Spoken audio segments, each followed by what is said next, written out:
Hallelujah.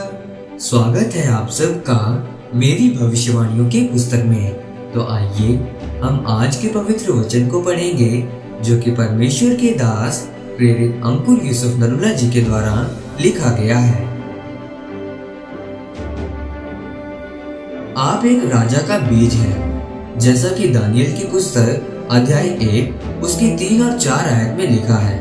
तब उस राजा ने अपने खोजों के प्रधान अश्पनज को आज्ञा दी कि इजरायली राजपुत्रों और प्रतिष्ठित पुरुषों में से कई जवानों को ला जो निर्दोष, सुंदर और सब प्रकार की बुद्धि में प्रवीण और ज्ञान में निपुण और विद्वान और राज मंदिर में हाजिर रहने के योग्य हों और उन्हें कसदियों के शास्त्र और भाषा की शिक्षा ले।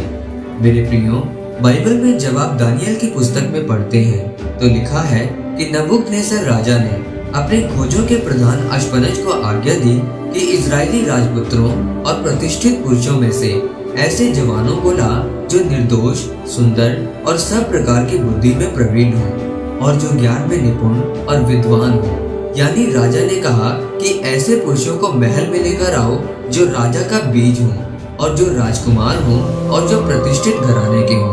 तब वो दानियल, शद्रक, मेशक और अबेदनगो को लेकर आए। और जब वो दानियल और उसके साथियों को राजा के सामने लेकर आए तब राजा ने आज्ञा दी कि इन्हें वो खाना दिया जाए जो मैं खाता हूँ और इन्हें बलवान, बुद्धिमान और प्रवीण बनाओ ताकि ये मेरे सामने उपस्थित रह सकें, अच्छी रीति के साथ काम कर सकें और मेरी सेवा कर सकें। जब दानियल को पता चला कि मुझे वो खाना खाना पड़ेगा जो राजा खाता है, उस खाने में ऐसा मांस था जो परमेश्वर की आज्ञा के मुताबिक सही नहीं थे और जिसे यहूदी नहीं खाते थे, और उसमें दाखमधु और नशा था जो यहूदी नहीं पीते थे। तब दानियल ने उस प्रधान से कहा कि मैं ये खाना नहीं खाऊंगा जो परमेश्वर के आज्ञा के खिलाफ है। मैं ये खाना खाकर अशुद्ध नहीं ठहरूंगा। और उसने कहा कि खाने के लिए हमें साग पात और पीने के लिए पानी ही दिया जाए। और राजा के प्रधान ने जब उन्हें 10 दिन के बाद परखा तो उनके मुंह मांस मछली खाने वाले जवानों से अधिक अच्छे, उज्जवल और चमकदार दिखाई पड़ रहे थे। मेरे प्रियो, दानियल ने परमेश्वर की आज्ञाओं को न छोड़ने का फैसला कर लिया था। वो परमेश्वर की आज्ञाओं पर सदा की रीति से चलता रहा। कुछ चमत्कार इसलिए नहीं होते हैं कि आप प्रार्थना और बाइबल पढ़ते हैं, लेकिन वो इसलिए होते हैं कि आप अपने जीवन से पाप को मना कर देते हैं और अपने जीवन से निकाल देते हैं।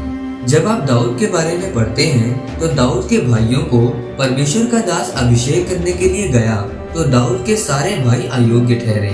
लेकिन क्योंकि दाऊद भेड़ों को चराते हुए भी परमेश्वर के साथ वफादार रहा, इसलिए जिस गोफन को वो शेर भालू मारने के लिए इस्तेमाल करता था, परमेश्वर ने उसे उसी गोफन के द्वारा गोलियत को मारने के लिए इस्तेमाल किया और वो राजा होने के लिए शमूएल के द्वारा इसका अभिषेक किया गया। आज बहुत सारे लोग परमेश्वर के कामों को करने का फैसला नहीं लेते हैं और वो अपने परेशानियों को देखकर रुक जाते हैं। वो पाप को छोड़ने के लिए तैयार नहीं है, जिस कारण वो शैतान के जाल में फंस जाते हैं और वो अपने चमत्कारों और आशीषों को नहीं ले पाते हैं। मेरे प्रियो, अगर आप अपने चमत्कारों और आशीषों को लेना चाहते हैं तो आज आप भी दानियल की तरह परमेश्वर में दृढ़ बने रहने का फैसला लें। परमेश्वर के साथ वफादार रहें, उसकी आज्ञाओं को मानें, क्योंकि आप एक राजा का बीज हैं।